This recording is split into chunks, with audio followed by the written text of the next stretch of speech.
Breaking చూస్తున్నాం. నేపాల్లో రాజకీయ అనిశ్చితి నెలకొని ఉంది. కాసేపట్లోనే కొత్త ప్రధానిని కూడా ప్రకటించే అవకాశం కనపడుతోంది. అయితే ఇప్పటికే ప్రధాని ఓలీ అక్కడ రాజీనామా చేశారు. చికిత్స పేరుతో దుబాయ్ పారిపోయారు. మరోవైపు హోంమంత్రితో పాటు 5 మంత్రులు కూడా రాజీనామా చేశారు. అయితే ఇప్పుడు వారందరినీ వారి అధికారిక నివాసాల నుండి హెలికాప్టర్ల ద్వారా ఆర్మీ తరలిస్తోంది. తాజాగా ఆర్థిక మంత్రిని వెంబడించి మరి ఆందోళనకారులు దాడి చేసినట్లుగా కూడా మనకు సమాచారం అందుతోంది.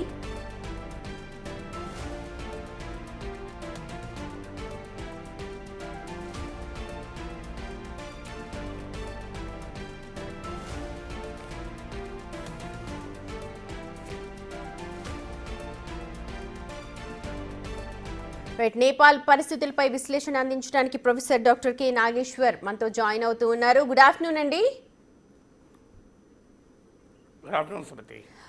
నాగేశ్వర్ గారు, కొద్దిసేపటి క్రితమే ఓలీ రాజీనామా చేశారు, పారిపోయారు. అవన్నీ ఎలా ఉన్నప్పటికీ ఈ జెన్జీ ఆందోళనకు ప్రభుత్వం తలొగ్గినట్టే మనం అనుకోవచ్చా? అంటే ఇప్పటివరకైతే ప్రధానమంత్రి కేపీ శర్మ ఓలీ రిజైన్ చేశారు. నిన్ననే హోం మంత్రి, కమ్యూనికేషన్స్ మంత్రి రాజీనామా చేశారు. అలాగే ఇంకా ఇతర మంత్రులు కూడా రాజీనామాలు చేస్తున్నట్టున్నారు. వార్తల్లో వస్తుంది అయితే ప్రైమ్ మినిస్టర్ దుబాయ్కి చికిత్స పేరిట వెళ్ళిపోయారు అని అంటున్నారు. ఒక రకంగా మీకు మీడియాలో వస్తున్న కథనాల ప్రకారం మినిస్టీరియల్ క్వార్టర్స్ ఉన్న చోట హెలికాప్టర్లు ప్రయాణాలు చేస్తున్నాయి. అక్కడ నుంచి కాఠ్మండు ఎయిర్పోర్ట్ అని, ఈవెన్ కాఠ్మండు ఎయిర్పోర్ట్లో కూడా ఫ్లైట్స్ రద్దు చేశారు. అంటే దీన్ని బట్టి చూస్తుంటే అది ప్రభుత్వంలో ఉన్న ముఖ్యుల్ని బయటికి పంపించేస్తున్నారు అన్న వార్తలు కనబడుతున్నాయి. సో దాంతో పాటు ప్రైమ్ మినిస్టర్ ఇంటిని తగలబెట్టారు, ప్రచండ ఇంటిని తగలబెట్టినట్టు వార్తలు వస్తున్నాయి. సో అందువల్ల చాలా సీరియస్గా ఉంది రాజకీయాలు చూస్తుంటే. ఆర్మీనే ప్రైమ్ మినిస్టర్ను తప్పుకోమని చెప్పినట్లుగా కూడా వార్తలు వస్తున్నాయి. అంటే prime minister KP Sharma Oli army chief and చీఫ్తో మాట్లాడితే మీరు అధికారంలో ఉన్నంత కాలం మేము కంట్రోల్ చేయలేము అని చెప్పినట్లు కూడా వార్తలు వస్తున్నాయి. సారీ టు ఇంటరప్ట్, ఎందుకు ఇంత వ్యతిరేకత వచ్చింది ఓలీ మీద? ఇది ఒక్క ఓలీ మీద వ్యతిరేకత కూడా కాదు, ఇది ఎంటైర్ పొలిటికల్ క్లాస్ పైన వ్యతిరేకత. దీనికి కారణం ఏంటంటే ఇది ఒక నేపాల్ ఇది డెమోక్రటిక్ ట్రాజడీ, ప్రజాస్వామిక విషాదగాథ. మీకు ఆశ్చర్యం వేస్తుంది, నేపాల్లో అధికారంలో ఉన్న నేపాలీ కాంగ్రెస్ నాయకులపై కూడా ప్రజలు తిరగబడుతున్నారు. నేపాలీ కాంగ్రెస్ నాయకుల ఇళ్లను కూడా తగలబెడుతున్నారు. అలాగే ప్రజెంట్ అధికారంలో ఉన్న KP Sharma Oli, Communist party of Nepal United Marxist Leninist అని, సో ఆయన ఇంటిపైనకి అటాక్ చేశారు. ప్రచండ అయితే Communist party of Nepal Maoist పార్టీకి నాయకుడు. సో నేపాల్లో 10 ఏళ్ల పాటు జరిగిన సాయుధ తిరుగుబాటుకు నాయకత్వం వహించి తర్వాత ఆయుధాలు వదిలేసి డెమోక్రటిక్ మెయిన్ స్ట్రీమ్లో వచ్చి రాచరికానికి వ్యతిరేకంగా జరిగిన ఐక్య పోరాటంలో పాల్గొన్నారు. ఒక దశలో కమ్యూనిస్ట్ గ్రూపులన్నీ కలిసి communist party of Nepal United marxist లెనినిస్ట్గా ఫామ్ అయ్యాయి, సిపిఎన్ యుఎంఎల్గా. ఇప్పుడు అవి మళ్ళీ ముక్కలై కేపీ శర్మ ఓలీ నాయకత్వంలో సిపిఎన్ యుఎంఎల్, ప్రచండ నాయకత్వంలో సిపిఎన్ మావోయిస్టు, అలాగే మాధవ్ కుమార్ నేపాల్ మరో మాజీ ప్రధాని ఆయన నాయకత్వంలో communist party of Nepal united సోషలిస్టులుగా విడిపోయాయి. ఇందులో అధికారం కొరకు దోబూచులాట, దాగుడు మూతలు, నేపాలీ కాంగ్రెస్తో విన్యాసాలు, ఒకప్పుడు సాయుధ పోరాటానికి నాయకత్వం వహించి తుపాకీ పట్టుకొని పోరాడిన ప్రచండ ఇప్పుడు విన్యాసాలతో, అవకాశవాద పొత్తులతో అధికారంలో ఉండడానికి ప్రయత్నిస్తున్నటువంటి ఒక పరిస్థితి. ఇక నేపాలీ కాంగ్రెస్ ఎలాగూ అనేక రకాల అవినీతి ఆరోపణలు ఉన్నాయి. ఇప్పుడు ఈవెన్ కేపీ శర్మ ఓలీ ప్రభుత్వం పైన, ఇతర కమ్యూనిస్ట్ నేతలపై కూడా తీవ్ర ఆరోపణలు ఉన్నాయి. మీకు భయంకరమైన అవినీతి ఆరోపణలు. నాగేశ్వర్ గారు, మీరు గనక గమనిస్తే ప్లకార్డ్స్ ఏదైతే యువత అందరూ పట్టుకున్నారో వాటన్నిటిలో కూడా పవర్టీ, అంటే ఇప్పుడు నేపాల్లో పవర్టీ రాజ్యం వెళ్తోంది, మీరు ఇది కాదు అని చెప్పి ప్లకార్డులు ప్రదర్శిస్తూ ఉన్నారు.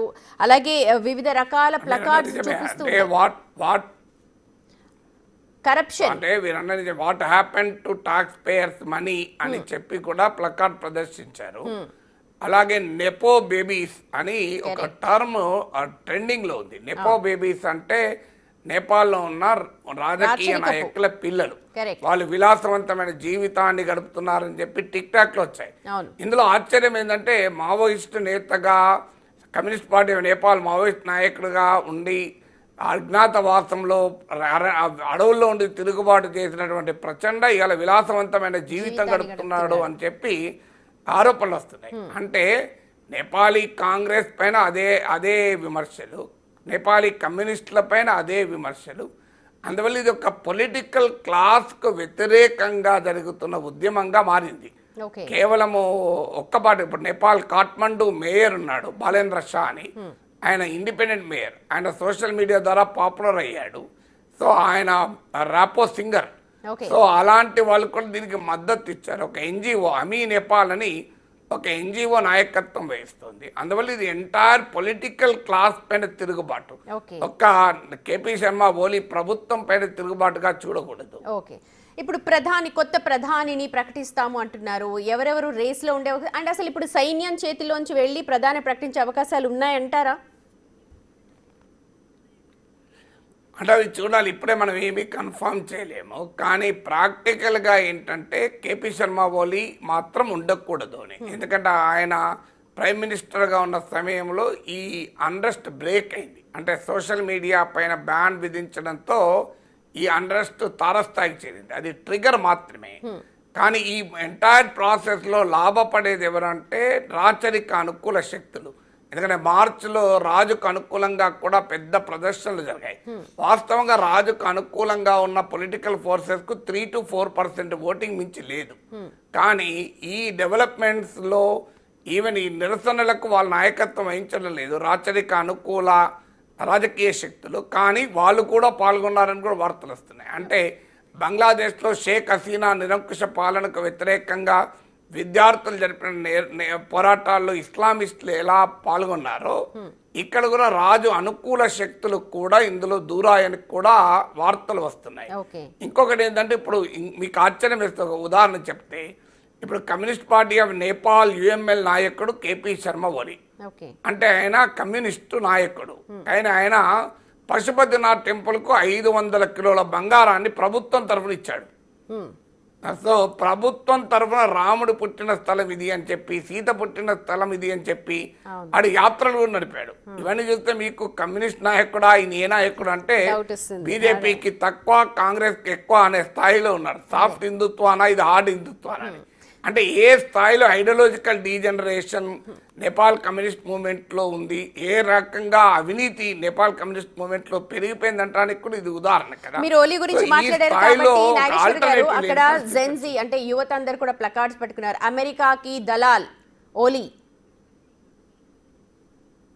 ఇలాంటి ప్లకార్డ్స్ కూడా చాలా. దానికి కూడా కారణం ఏంటంటే అంటే ఇందులో ఈ ప్లకార్డులను బట్టి మనం, ఎందుకంటే ఇది ఏ ఆర్గనైజ్డ్ పొలిటికల్ ఫోర్స్ వెనకాల ఉండే నాయకత్వం వహిస్తున్నట్టుగా కనబడలేదు.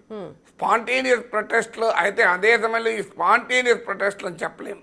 ఖచ్చితంగా కొన్ని శక్తులు దాని వెనకాల చేరుతాయి. అమెరికన్ కంపెనీలకి ఈ మధ్య కాలంలో బ్రేక్స్ వేశారు అని కూడా కేపీ శర్మ ఓలీ ప్రభుత్వమే బ్రేక్ వేసిందని కూడా వచ్చింది. మరి అందువల్ల అమెరికా దీని వెనకాల ఉందని కూడా ఆరోపణలు వస్తున్నాయి. వాళ్ళ పత్రికల్లో కూడా, మన తెలుగు పత్రికలు ఆంధ్రజ్యోతిలో కూడా ఆంధ్రజ్యోతి అనుకుంటాను ఏదో ఒక తెలుగు పేపర్లో మొదటి పేజీలో కూడా ప్రచురితమైంది. సో అందువల్ల ఈ ఆరోపణలు, కానీ అది కూడా మనం ఏం కన్ఫర్మ్ చేయలేము. దీని వెనకాల ఇప్పుడు అమెరికా ఉందా, చైనా ఉందా, దీని వెనకాల ఎవరున్నారని కన్ఫర్మ్ చేయలేదు. కానీ రాచరికానికి అనుకూల శక్తులు మాత్రం తప్పనిసరిగా దీన్ని ఉపయోగించుకుంటారని మాత్రం ఖచ్చితంగా చెప్పగలం. ఎందుకంటే రాచరికం నుంచి బయటపడ్డారు కనుక. ఓకే, ప్రస్తుతం ఇండియా ఎఫెక్ట్ అంటే ఇప్పుడు ఇండియా చుట్టుపక్కల ఉన్నవి శ్రీలంక కావచ్చు, బంగ్లాదేశ్ కావచ్చు, పాకిస్తాన్ ఆల్రెడీ అటు వెళ్ళిపోయింది, ఇంకా మిగిలింది ఒక భూటాన్.